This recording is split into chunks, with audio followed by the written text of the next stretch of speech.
Welcome to Modular Hippo, the channel where I'm trying to build a 36-foot aluminium sailboat in my backyard.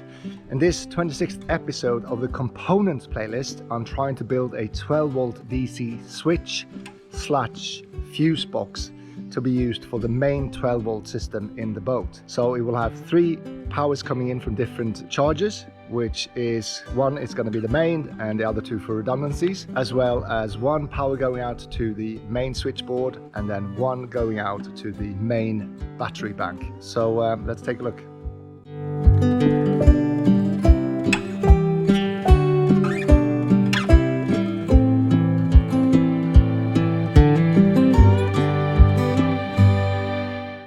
Let's push forward. So what I need first is to put a plate on here to cover up these failed holes, and a plate here as well. So I might as well start with designing that and get those printed and epoxied, and then we can move forward. Something like this should work. So 50 by 50 should cover this nicely, and we can put a little bit of radius on the corners to make it look pretty. And this one will be 112 times 60 times 50. This part will be 33, so that should create an L-shaped plate here as well. So let's give that a go.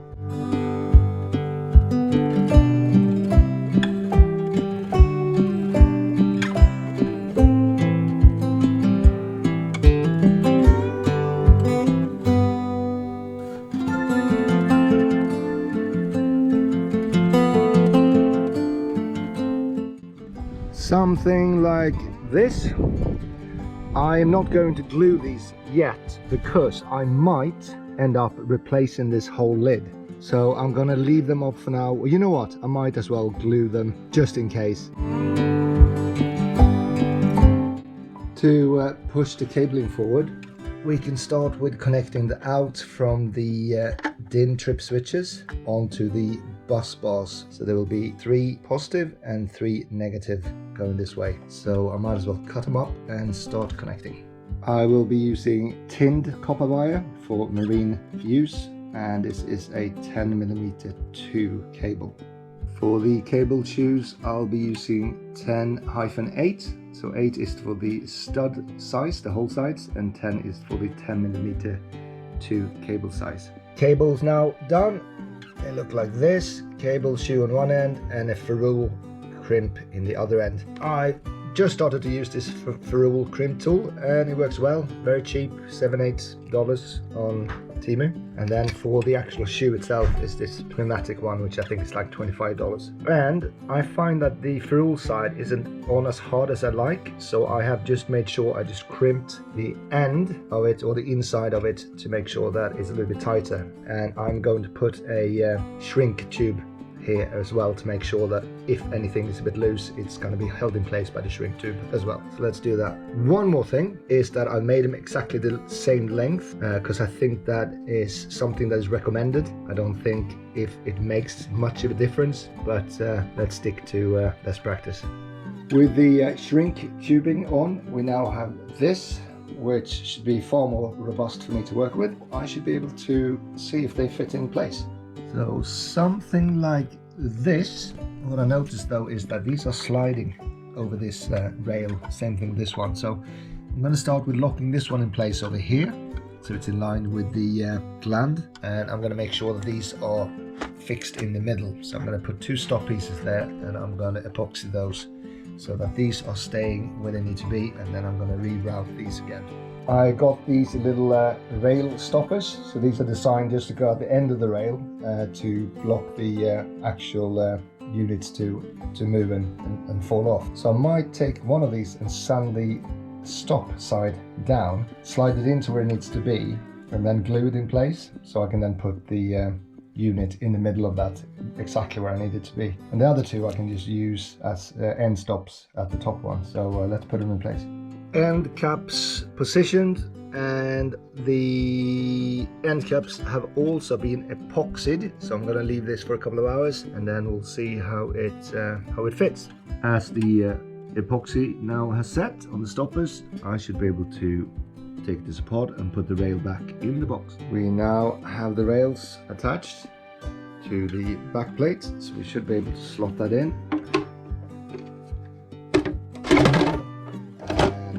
to make it easier, I think it's time to secure the back plate to the back box, because there's no reason why I should have to take this out again. So let's do that next. With the rail now fixed, I should be able to slot these in a position where they should stay. So that is now preventing this one from going sideways, and these ones should slip in like this.